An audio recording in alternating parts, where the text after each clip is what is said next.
Muhoozi Kainerugaba proposes arrest of fake pastors, demands theology degrees. General Muhoozi Kainerugaba, commander of the Uganda People's Defense Forces, that is UPDF, and leader of the Patriotic League of Uganda, PLU, has set social media ablaze with a series of posts outlining his movement's proposed crackdown on religious leaders, alongside vivid accounts of military operations against rebel groups.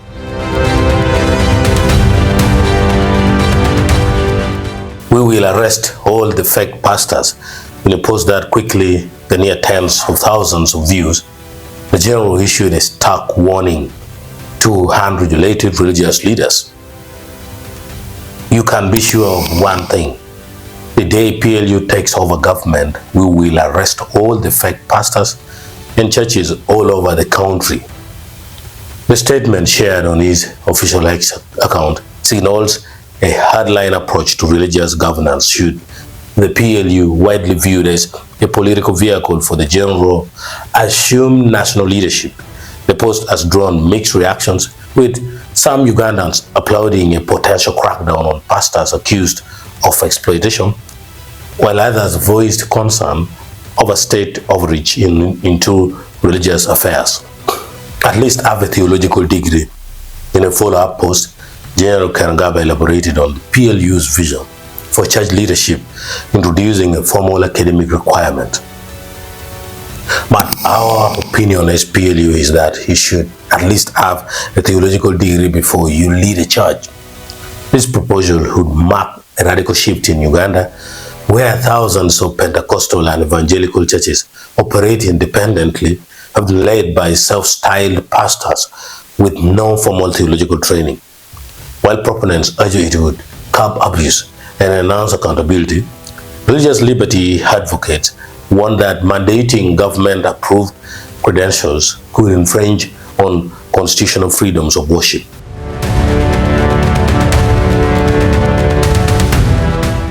Angels are preparing Christ's chariots to support UPDF. Beyond the religious policy debate, the general's timeline also featured a series of spiritual military reflections. In one post, he drew a direct line between celestial events and UPDF combat operations. Whenever you hear thunder and lightning in the events, you should know that the angels are preparing Christ's chariots to come support UPDF. The remark, which blends charismatic Christian imagery with armed forces pride, is characteristic of the general's unique rhetorical style that resonates strongly with his loyal following.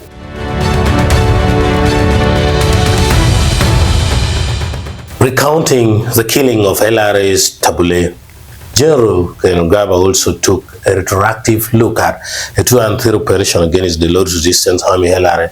He recalled the night before the mission, describing a fierce storm that nearly blew away his tent. Before we killed Tabule, LRA's third in command in Soroti in 2-3, there was a terrible storm. I thought my tent was going to be blown away that night. The next day, Major General Mugera killed Tabule. By framing the storm as a spiritual omen, he reinforced the theme of divine involvement in UPDF military successes.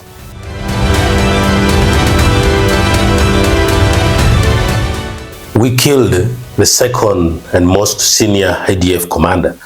The general also claimed recent battlefield gains against the Allied Democratic Forces, that's ADF, a rebel group operating in Eastern Democratic Republic of Congo. We, together with our 5 DC comrades, killed the second most senior ADF commander in DRC, Kasibante. Some weeks ago, they called down the thunder. Well, now they have got it.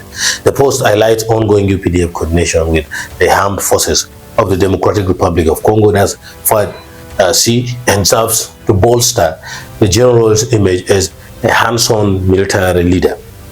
As the PLU continues to build its political profile, General Kainerugaba's social media pronouncements offer a window into its policy direction, mixing military assertiveness, spiritual symbolism, and a promise to reshape the religious landscape.